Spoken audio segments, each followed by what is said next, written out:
திமுக கூட்டணியில் தொடர்வது என மதிமுக தீர்மானம் நிறைவேற்றியிருக்கிறது.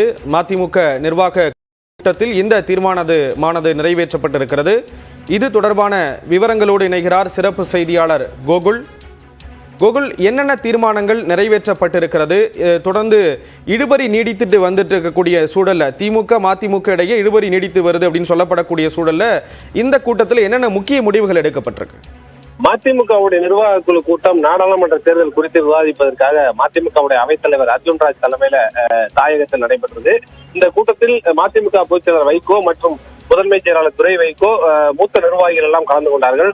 இதில் பொதுச் செயலாளர் மற்றும் அவைத்தலைவர், பொருளாளர் மற்றும் முதன்மை செயலாளர் 4 பேரும் பல்வேறு கருத்துக்களை, ஆலோசனைகளை வழங்கியிருக்கிறார்கள்.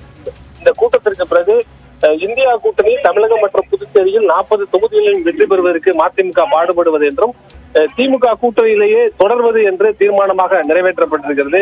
குறிப்பாக இந்த கூட்டணி பேச்சுவார்த்தையில ஒரு இழுபறிக்கு முக்கிய காரணம், ஒரு மக்களவை ஒரு மாநிலங்களவை தொகுதிகளை மதிமுக தரப்பில் 3ஆம் கட்ட பேச்சுவார்த்தையின் போது கேட்கப்பட்டது. அந்த மக்களவை தொகுதியில தனி சின்னத்துல போட்டியிடுவோம் என்று தொடர்ந்து தெரிவிக்கப்பட்ட நிலையில் அதே கருத்து வலியுறுத்தப்பட்டது. இந்த கருத்தை தற்பொழுது திமுக ஏற்றுக்கொண்டதாக கூறப்படுகிறது. குறிப்பாக மதிமுகவிற்கு ஒரு மக்களவை தொகுதியும் அந்த மக்களவை தொகுதியும் தனி சின்னத்துல போட்டியிடுவதற்கு திமுக சம்மதம் தெரிவித்து விட்டதாக கூறப்படுகிறது. இந்த கருத்தெல்லாம் நிர்வாக குழு கூட்டத்தில் விவாதிக்கப்பட்டது. இந்த கருத்தை ஏற்றுக்கொண்ட நிர்வாகிகள் திமுக கூட்டணியிலேயே தொடர்ந்து இந்த தேர்தலை சந்திப்பது என்று முடிவு செய்து அதை தீர்மானமாக நிறைவேற்றியிருக்கிறார்கள். இன்னும் ஓரிரு நாட்கள், இன்று மாலையோ அல்லது நாளையோ திமுகவுடைய கூட்டணி மற்றும் திமுக மதிமுக இடையே இந்த தொகுதி உடன்பாடு ஒப்பந்தமானது கையெழுத்தாக இருப்பதாக கூறப்படுகிறது. அதே நேரத்தில் ஒரு மாநிலங்களவை தொகுதி கோரிக்கையும் மதிமுக தரப்பில் வைக்கப்பட்டது. அது குறித்து தொடர்ந்து பேச்சுவார்த்தையானது நடைபெறுகிறது.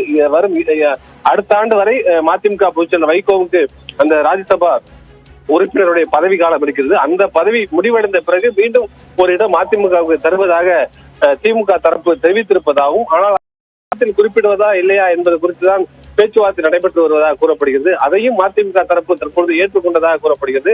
விரைவில் இன்று மாலையோ அல்லது நாளையோ திமுக மற்றும் மதிமுக இடையே தொகுதி உடன்பாடு ஒப்பந்தமானது கையெழுத்தாக இருக்கிறது. விவரங்களை வழங்கியதற்கு நன்றி கோகுல்.